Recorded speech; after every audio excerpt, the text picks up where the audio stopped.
Everyone, welcome to my live HOTShot interview on stage here today at the Submarine Networks EMEA. You may see some of my interviews around the world with some of my victims, but today we're adding a bit of excitement. We're doing it live on stage, and I have my victim here, Sandra Delany. She's General Counsel at Aqua Comms, and Sandra has been my victim before, so she knows how it works.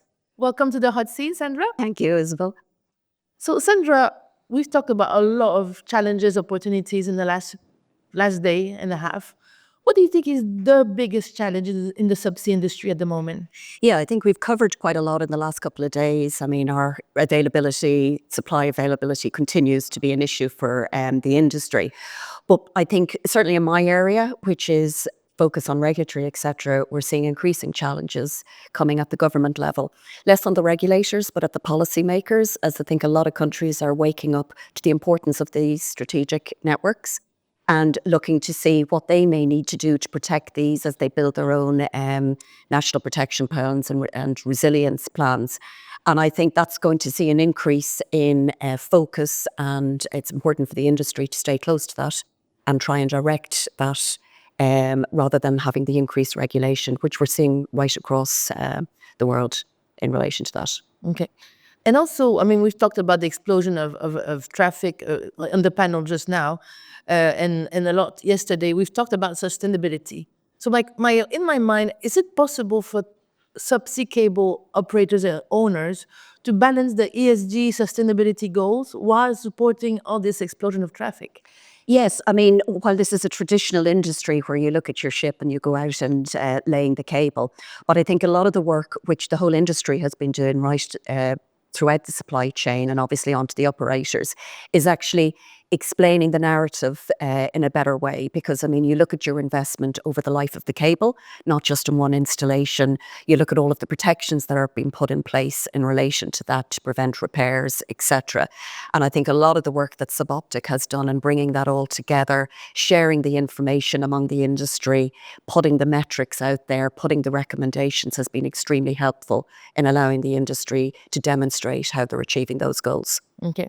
And Aquacom, I like to, real life stories. How do you balance your own objective in ESG and sustainability? Yeah, so obviously we've had a lot of focus on the carbon use, which is probably on the ESG, the one that most focuses with all of the reporting objectives coming in place. So we've looked at two areas. One is to reduce the carbon, which is probably the more important one. And then the second is to change the source of carbon. So at the moment, we've been working for the last couple of years, and in the UK, Denmark and Ireland, all of our CLS and POP locations are now 100% renewable. US remains a bit more of a challenge, and even with the latest developments there, will continue to be so.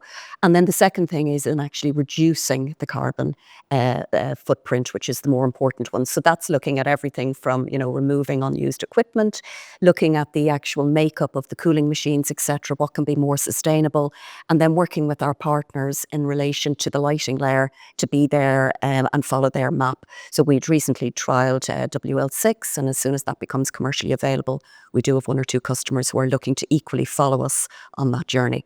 Okay. And last question, if I would give you some superpowers and you could change one thing in the subsea industry, what would it be? Well, give me two things, because one thing I think which has been covered here, but is we can't stress the importance enough, is the talent that's coming into the industry. And I think, ICPC and ESCA and every company needs to continue to support that. I think that's very important. But again, probably linked to my kind of first point, it's some of the reporting of subsea cables and the sensationalism just isn't helping our industry at the moment.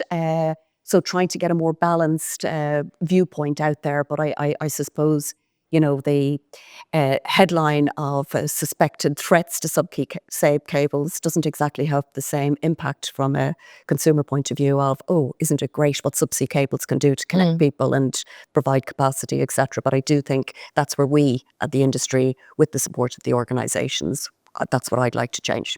Okay. Sandra, thank you for a great interview. And everyone, thank you for watching. And until my next live hot shot.